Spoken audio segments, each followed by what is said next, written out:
জোরে হবে না কে? আল্লাহ। আর একটু জোরে হবে না? নারে তাকবীর, নারে তাকবীর। আল্লাহি কালিক, আল্লাহি কালিক, আল্লাহি মালিক, আল্লাহি মোদের ভরসা। হৃদয়ের আঙিনায়, হৃদয়ের বাসনায় রসুল যে মোদের প্রেরণায়। জোরে হবে না সুবহানাল্লাহ? আর একটু জোরে হবে না সুবহানাল্লাহ? আল্লাহি কালিক, আল্লাহি কালিক, আল্লাহি মালিক, আল্লাহি মোদের ভরসা। হৃদয়ের আঙিনায়, হৃদয়ের বাসনায় রসুল যে মোদের প্রেরণায়। ও এসো এসো দিনের পথে আঁকড়ে ধরো আল কোরআন। আল্লাহি কালিক, আল্লাহি কালিক, আল্লাহি মালিক, আল্লাহি মোদের ভরসা। হৃদয়ের আঙিনায়, হৃদয়ের বাসনায় রসুল যে মোদের প্রেরণায়। নামাজকে পড়তে, কোরআনকে শিখতে, নামাজকে পড়তে, কোরআনকে শিখতে চলো শিখি আরবি ভাষা। জীবনকে সাজাতে, জীবনকে রাঙাতে কোরআনই হলো সঠিক দিশা। নারে তাকবীর, নারে তাকবীর। নামাজকে পড়তে, নামাজকে পড়তে, কোরআনকে শিখতে চলো শিখি আরবি ভাষা। জীবনকে সাজাতে, জীবনকে রাঙাতে কোরআনই হলো সঠিক দিশা। ও এসো শিখি আরবি ভাষা সহজ সরল ছন্দ সুরে। আল্লাহি কালিক, আল্লাহি কালিক, আল্লাহি মালিক, আল্লাহি মোদের ভরসা। হৃদয়ের আঙিনায়, হৃদয়ের আঙিনায়, হৃদয়ের বাসনায় রসুল যে মোদের প্রেরণায়। আসমানের মালিক, জমিনের মালিক, আসমানের মালিক, জমিনের মালিক, কুল কায়নাতের মালিক আল্লাহ। দয়ারি নবী রসুল যে আঁকি, রসুল যে মোদের প্রেরণায়। ও এসো এসো দিনের পথে আঁকড়ে ধরো আল কোরআন। আল্লাহি কালিক, আল্লাহি মালিক, আল্লাহি মোদের ভরসা।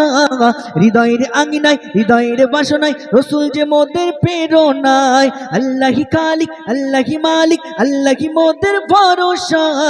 হৃদয়ের আঙিনায়, হৃদয়ের বাসনায় রসুল যে মোদের প্রেরণায়। ও এসো এসো দিনের পথে আঁকড়ে ধরো আল কোরআন। আল্লাহি কালিক, আল্লাহি মালিক, আল্লাহি মোদের ভরসা। হৃদয়ের আঙিনায়, হৃদয়ের বাসনায় রসুল যে মোদের প্রেরণায়। অনুগ্রহ করে শুনবেন, আর কিছুক্ষণের মধ্যে আসি বাংলার আমার আপনার জনপ্রিয় বক্তা, ওয়েস্ট বেঙ্গলের পিছিয়ে পড়া মানুষের, দলিত আদিবাসী সকলের একমাত্র কণ্ঠস্বরের আওয়াজ, আমার আপনার নয়নের মণি, আসছি সুদূর ফুরফুরা দরবার শরীফ থেকে আগত আমার আপনার সকলের স্নেহজন, আমার আপনার তাজ পীরজাদা আব্বাস সিদ্দিকী ভাইজান হুজুর। আলহামদুলিল্লাহ আর কিছুক্ষণের মধ্যেই আসছেন, প্রায় এসে গেছেন। তাই সকলের কাছে অনুরোধ করব আপনারা ছড়ি চিঠি না থেকে প্রত্যেকেই আলহামদুলিল্লাহ মাহফিলে চলে আসুন এবং মাহফিলের আদবকে রক্ষা করুন। আলহামদুলিল্লাহ যারা দাঁড়িয়ে আছেন আমি সকলের কাছে অনুরোধ করব আপনারা দাঁড়িয়ে না থেকে ইতিবিক্ষিপ্তভাবে ঘোরাঘুরি না করে সবাইকে আসার জন্য অনুরোধ করব। আপনারা ছড়ি চিঠি না থেকে আলহামদুলিল্লাহ মাহফিলে সকলেই চলে আসুন। এই মাইকের আওয়াজ যতদূর পর্যন্ত যায় আলহামদুলিল্লাহ আসছেন সেই লক্ষ লক্ষ যুব সমাজের নয়নের মণি আলহামদুলিল্লাহ আপনাদের সম্মুখে। তাই সকলের কাছে অনুরোধ করব ছড়িয়ে ছিটিয়ে না থেকে আসুন। আলহামদুলিল্লাহ আপনারা প্রত্যেকেই এই মাহফিলের আদবকে রক্ষা করুন। তাই অনুরোধ করব আপনারা যারা দাঁড়িয়ে আছেন আলহামদুলিল্লাহ আমি দেখতে পাচ্ছি অনেক মানুষের সংখ্যা, অনেক মানুষের ঢল। আলহামদুলিল্লাহ যেখানে ফুল তো যেখানে থাকবেই, ফুলের রসনী তো সেখানে ছুটবে। আলহামদুলিল্লাহ জোরে হবে না সুবহানাল্লাহ?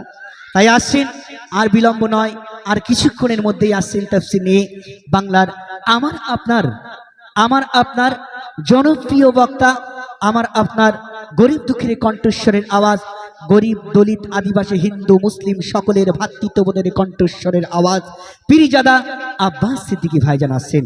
তো আসুন, আমি একটা ওয়াদা করেছিলাম যে ফিলিস্তিনের গজল আমি গাইব, কারণ দেখুন ফিলিস্তিনবাসীদের আজকে করুণ অবস্থা। আজকে এই ঘটনা বলতে গেলে অনেক দূর আমাকে যেতে হবে, আমি ওদিকে বিশ্লেষণে যাচ্ছি না। আজকে যখনই কোনো প্রতিবাদী গজল আলহামদুলিল্লাহ লিখেছি, আমার হাত দিয়ে অনেক আমি প্রতিবাদী পেন ধরেছি, লিখেছি। যখন innocence of Muslim America British চালিত চক্রান্ত ইহুদিরা যখন আমার নবীর নামে কুৎসা লিখেছিল, তখনও ইনোসেন্স অফ মুসলিমের বিরুদ্ধে আমি লিখেছিলাম সে নাসিদ। ফুরফুরা শরীফে যখন রাজনীতি চক্রান্তে যখন আঘাত হয়েছিল সেটাও আমি লিখেছিলাম, আমি পেন ধরে লিখেছিলাম, প্রতিবাদ করেছিলাম। আবার যখনই এক ধরনের মানুষ সাম্প্রদায়িক নয়, বাংলায় শান্তি চাই, তাই মোরা এক বৃন্তে দুটি কুসুম, হিন্দু মুসলমান, মুসলিম তার নয়নমণি, হিন্দু তাহার প্রাণ। রক্তে রাঙা ভারতবর্ষ আমাদেরই ভারত রে, আর রক্ত দিয়ে শহীদ হলো মোরা হিন্দু মুসলিম ভাই রে, মোরা হিন্দু মুসলিম ভাই রে। এই ভ্রাতৃত্ববোধের বাংলায়, এই ভ্রাতৃত্ববোধের ভারতবর্ষ, আমরা চাই না দাঙ্গা, আমরা চাই